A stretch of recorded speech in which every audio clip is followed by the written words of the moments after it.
வணக்கம். சித்தக்கேர் உணவை மருந்து மருந்தை உணவு. இந்த வெப்ப காலத்தில் நல்லா வெப்பசலனம் ஏற்பட்டு உடனே திடீர்னு மழை பெய்யும். இது வருஷம் நடக்கிறது தான்.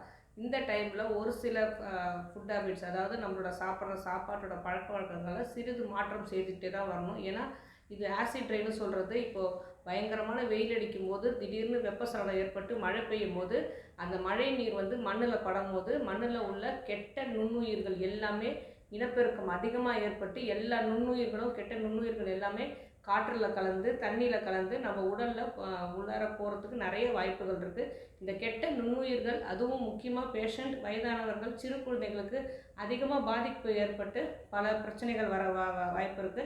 முக்கியமாக அஜீரண கோளாறு, சளி பிடிக்கிறது, அதுக்கப்புறம் கொசு நிறையா கடித்ததால் வர ஜுரம், இது எல்லாமே நடக்கக்கூடிய வாய்ப்பு இருக்குது. அதனால் இந்த டைமில் நோய் எதிர்ப்பு சக்தி அதிகமாக இருக்கிறதுக்காகவும் நம்ம பிரச்சனைகள் வந்தாலும் சரி பண்ணுறதுக்காகவும் நம்ம ஒரு சில மாற்றங்கள் நம்ம உணவில் பழக்கத்தில் செஞ்சுட்டு வந்தோம்னா ரொம்ப நல்லாயிருக்கும்.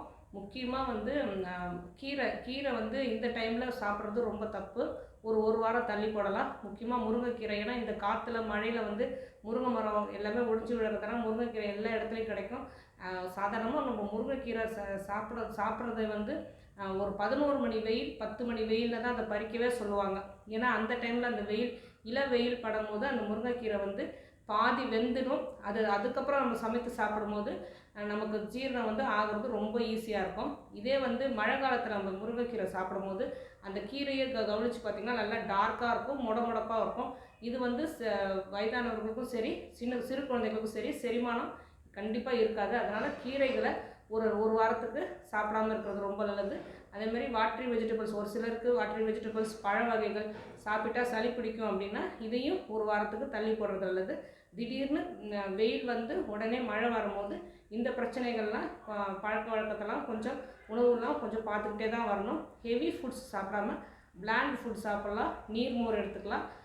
ஜூஸஸ் வந்து எடுத்துக்கலாமா அப்படின்னா வெதப்பான நீரில் எடுத்துக்கலாம். முக்கியமாக தண்ணீரை வந்து அது கேன் வாட்டராக இருந்தால் கூட கேன் வாட்டரே யூஸ் பண்ணக்கூடாதுன்னு சொல்லிகிட்டு இருக்கோம்.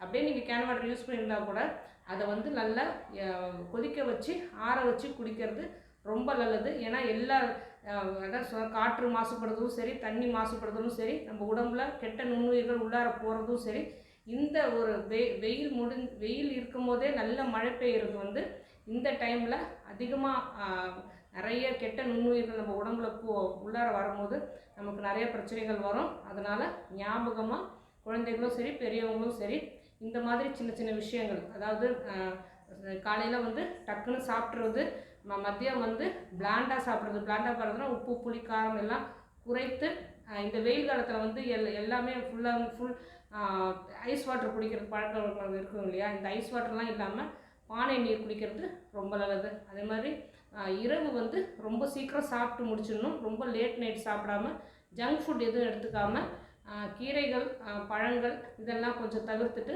ஒரு வாரத்துக்கு சாதாரண வீட்டில் சாதம், பருப்பு, பாசிப்பருப்பு கலந்த தானிய வகைகள் மட்டும் எடுத்துக்கிட்டு வந்தோம் அப்படின்னா இந்த இந்த இந்த குளிர்காலம்னு சொல்லவே முடியாது. ஏன்னா வெப்பத்தில் வரக்கிற ஒரு 2-3 நாள் நிறைய புழுக்கமும் அதிகமாக இருக்கும். தளர்வான உடைகள் அணிந்து இந்த இந்த ஒரு வார காலத்தை அழகாக நம்ம ஓட்டிடலாம். வேறு எந்த பிரச்சனை வந்தாலும் உடனே சித்த மருத்துவர் அணுகி, இந்த சளி பிடிக்குது அப்படின்னா அஜீரண கோளாறு ஏதாவது இப்போ அதிகமாக வரும், அது இருந்தாலும் சித்த மருத்துவர் அணுகி உடனே அதுக்கு ஃபஸ்ட்டு டைமே ட்ரீட்மெண்ட் எடுத்துக்கிட்டோம் அப்படின்னா இதை வந்து பெருசாகாமல் பார்த்துக்கலாம். ஆரோக்கியமாக வாழ்வோம். வேறு எதை பற்றி பேசணும்னு நீங்கள் நினச்சாலும் சரி தாராளமாக கமெண்ட் பண்ணுங்கள். உங்களுக்கு எந்த நோயாக இருந்தாலும் சித்தா கேரை அணுகுங்க.